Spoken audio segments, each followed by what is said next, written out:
Hello guys, it's Razor here again. What I wanted to do for this video is a bit of a explanation, maybe a little bit of a detailed explanation actually, into um, just the current standing workings and kind of mechanics of the Shadow Priest class. What I've found works good, and what I've also seen that is not as useful as it used to be in some circumstances, and at the same time I wanted to put together this video just to kind of shed a light on the few abilities that we have at the moment that are essential and few abilities that are just not as good as they used to be. So I want to start by narrating some of the abilities that I will be going through, and also just to show you a little bit of of my setup basically and how I actually play. What I want to do is I want to start by going through your general kind of, as you can see here, our talents, and then I think I'll go into glyphs. Yeah, I'll go into talents and glyphs and see how you'll see how I'm doing it at the moment, and also do that for the glyphs as well, so you can see what works well, because I think that at the moment there is combinations, and I think Blizzard knows when they are making or when they're designing a class, they put together kind of like combinations of skills that you can kind of use in contrast with each other. For example, you use glyphs and then you're using your talents to kind of, let's say, back each other up or boost each other. In either way, they work together. So here goes. In the first line, obviously, I've got here at the moment, it's Dominate, Mind, which is just basically, if I'm honest, it was because I was doing some fun arenas yesterday, and that's basically what I was using it for. It was just, in my arena team, me and my warrior friend, we were, we were a bit low, we were low rated, but we were kind of just owning everybody because of the amount of burst that we have, and I was using this just mainly kind of just a bit of a difference, because I was a bit, I was too used to, and a bit kind of bored of using both Siphon and Void Tendrils. However, those are the essential ones you should be going for, and I can't stress this enough, but you must respec. If you are facing, and I'll give you an example, Void Tendrils, you're facing rogues, you're facing warriors, you're facing Death Knights, there should be no doubt about putting this talent in. Even if you are facing a rogue, I think I would still go for Void Tendrils. This is not as reliable as it used to be. It throws a fear. However, I've found sometimes from rigorous testing that the fears that it is throwing are delayed, which means that you lose vital seconds of survivability. And when you do throw the fear, most of the time, I mean, yes, it is a fear, and it does last longer than, say, than for example, against a rogue. Obviously they can still, for example, use their shuriken toss, or just do other things that it would be really annoying. Some with warriors, they throw things at you. However, I still think Void Tendrils is more useful. The reason why is because if you have a look at my second line here, this is what I basically use. I would go for Void Tendril and I'll go for Angelic Feather. I used to use Phantasm as probably what most people used to go for. However, as you all know, since 5.2 came out, Phantasm has lost its most key advantage, which was that it would make us untargetable. So this, to me, even though I still used it to break snares and to break roots, but I don't think it's anywhere near as useful as it used to be, and I think it has been taken over by both Body and Soul and Angelic Feather. Body and Soul I would go for if I was a Disc Priest. Reasons why is simple, because you are going to be doing things like Leap of Faith. You're going to be using that ability to try and rescue your team, especially in threes, especially in battlegrounds. Angelic Feather, I think it's an all-round arena and battleground ability that will give your team a bit more mobility when you are facing, when you're facing, for example, somebody who will be kiting. It doesn't allow you to break roots, snares, but it will still give you the boost. So it makes you at least run a little bit faster, to maybe average it out, so that you're actually doing it at the same speed as a normal. So it's 100%. So yeah, definitely this one is what I go for at the moment. What I believe is also in arena, I found that it gives you very good you know, you've got 3 charges of feathers here to give you a 60% movement increase for 6 seconds. So it's really, really good to get away around corners. I think, you know, even in as Disc Priest in the spec of Disc, you would still probably find this very useful because you can really get a lot of mobility in this. You know, obviously as Disc Priest or any priest, if you are being focused, that's probably because you've not got enough mobility to get away, because you should be. You've only got your dispersion, you know, if you are going to be focused, which means that your mitigation and damage is very limited. So it's about mobility, it's about getting away, it's about trying to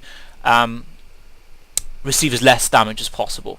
Our off healing, I found, is not as, you know, as good as it used to be. Yes, we do still get a boost from our off healing, as you can see here. I mean, I've got it's 15.59 damage, sorry, healing, and then I've got the 62.37. That's my PvP power, but it still, I don't find, is as good as damage mitigation, which is why I'll go into it later in the glyph section. However, next line I want to talk about is our burst. Now, this used to be the original best ability. Reasons why: it used to work in conjunction with your Mind Blast. When you get procs with the glyph, I believe it's called the, where is it, Glyph of Mind Blast or Glyph of Mind Spike. Let me just see here. I don't think I've even got it. Yeah, it's Glyph of Mind Spike. This will make your Mind Blast instant, and it's 2 stacks, so you can get twice of them, and it's 50% increase in the Mind Blast cast time, so which means you can get an instant Mind Blast. However, this doesn't work anymore, so, you know, forget about everything that this tells you, because all you're getting out of it really is an extra bit of burst. But it doesn't happen that often. I find sometimes it even happens less because I've got, you know, more haste. I think I'm proccing more with Shadow Word Pain, and I'm allowed to actually have more Shadow Word Pains on targets, whereas obviously this works off of Vampiric Touch, which you must cast, and at the same time it's more difficult to get it on multiple targets so quickly. So I think definitely leave this one out for now. See how it goes in the future, and see whether they're going to change it. They probably will, because it's a very unpopular ability to talent to have at the moment. Next one is Mindbender. Mindbender obviously is the kind of generic one. You know, you get more Mindbender. You know, as opposed to 3 minutes, you get 1 every minute. So you get, you know, 3 times the Mindbender. It does do more damage. It does give you slightly more mana. It doesn't give you that much more mana, but it does do a little bit more damage, which means that you know, as I think this one is more for like a Shadow Priest who isn't really very well geared. And at the same time, it's probably good for Disc Priest because it allows you to regain mana because your mana is vital, and at the same time putting a little bit of burst. And obviously a 1 minute cooldown means you can keep recharging your burst and helping out your arena mates with this.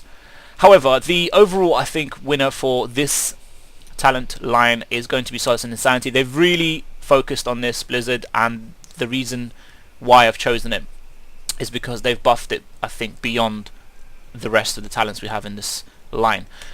You get an amazing amount of damage in the space of about 6 seconds. Now obviously you know Mind Flay here. Tooltip says assault the target's mind, shadow damage energy causing 52,536 damage, shadow damage over 2.55 seconds, and slowing their movement speed by 50%. This is probably one of the best abilities in the game. However, this talent here buffs it, and it doesn't just buff it, it buffs it amazingly. I mean, it increases its damage with 3 orbs by 100%.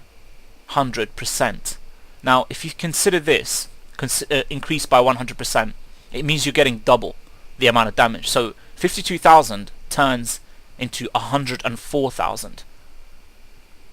It's amazing amount of damage in the space of such a short period of time. It's 2.55 seconds, and you're slowing their speed.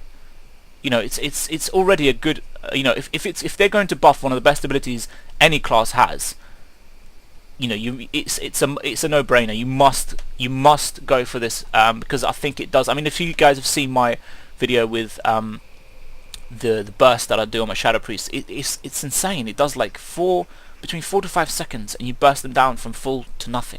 It's an incredible amount of DPS.